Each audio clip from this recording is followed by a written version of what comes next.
when we talk about estrogen as a hormone, we have something which is called an endogenous estrogen, that is something which is produced by the body, and is exogenous, that is coming from outside as a form of tablets or some sort of a therapy.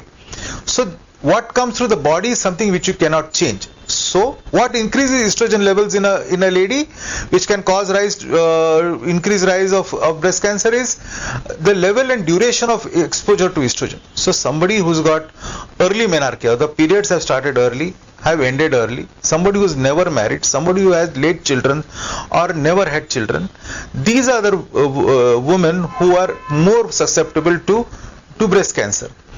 In postmenopausal, that is patients women whose periods have stopped, these are the patients because postmenopausal, their obesity and hormone replacement therapy are known as the causes again which are which can cause breast cancer increase. So what are exogenous causes? That means these are causes which come from outside. One is commonly, as I said, oral contraceptives. Two is hormone replacement therapy. Now, hormone replacement therapy in the initial phases was a little different. Today, it is quite different, and the rates of incidences have reduced with a new type of combination. But still, if somebody is susceptible with a high risk factor, one should always avoid hormone replacement therapy. So, then what are the protective factors? The protective factors are late menarche, that means the periods have come late or go early. Anovulation, somebody who does not ovulate or does not get her periods, and lowering of estrogen levels by various means can obviously cause protective factors.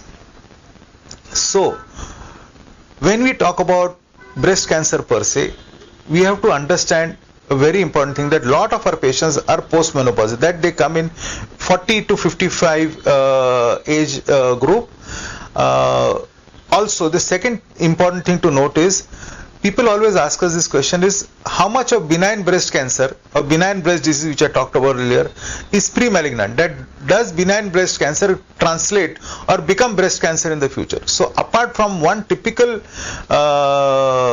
breast cancer specialty, benign breast disease, which is a typical ductal hyperplasia with atypia, otherwise the rest of them do not become malignant. So if you have somebody like a fibroadenoma or a fibroadenosis or a cyst in the breast, this will not turn malignant, so you don't have to worry about it.